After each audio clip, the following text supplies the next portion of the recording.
নমস্কাৰ বন্ধুসকল, যদি আপোনাৰ লোকৰ আধাৰ কাৰ্ডটো কেতিয়াবা হেৰাই যায় তেতিয়াহ'লে আপুনি আধাৰ কাৰ্ড এনেকৈ ডাউনলোড কৰিব।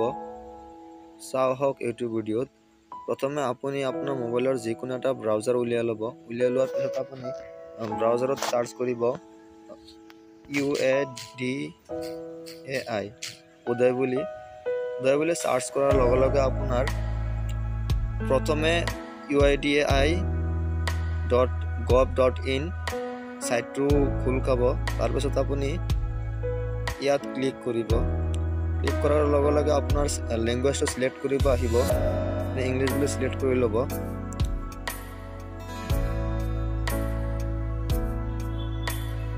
আপুনি ইয়াত যিটো 3 ডট দেখা পাইছে তাত ক্লিক কৰিব। তাৰপিছত আপোনাৰ মাই আধাৰত ক্লিক কৰিব।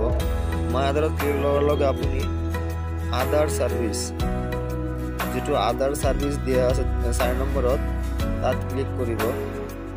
তাত ক্লিক কৰাৰ লগে লগে নতুন এটা পেজ আহিব। নতুনকৈ পেজ ওপেন হ'ব। ওপেন হোৱাৰ পিছত অলপ স্ক্ৰল ডাউন কৰিব। তাৰপিছত চাওক লিখা আছে ৰিট্ৰাইভ আধাৰ। ৰিট্ৰাইভ লষ্ট অৰ ফৰগট UIDAI/UID তাত ক্লিক কৰিব।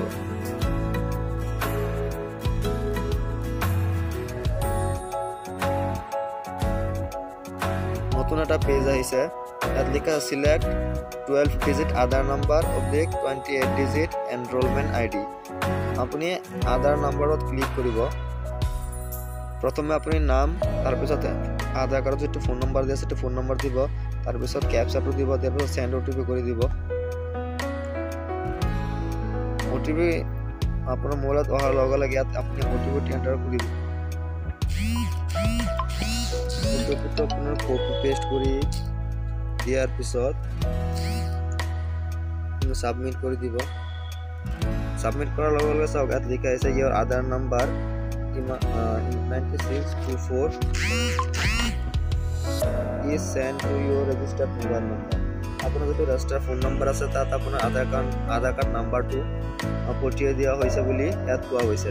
তাৰপিছত আপুনি হোম পেজত গুচি আহিব। হোম পেজত গুচি অহাৰ পিছত যেটো ইয়াত লিখা আছে ডাউনলোড আধাৰত ক্লিক কৰি আপুনি ইয়াত আধাৰ কাৰ্ড নাম্বাৰটো এন্টাৰ কৰাৰ পিছত ইয়াত ক্যাপচা দি সেন্ড OTP কৰি দি তাৰপিছত OTPটো দিয়াৰ পিছত আপুনি আধাৰ কাৰ্ড ডাউনলোড কৰিব পাৰিব।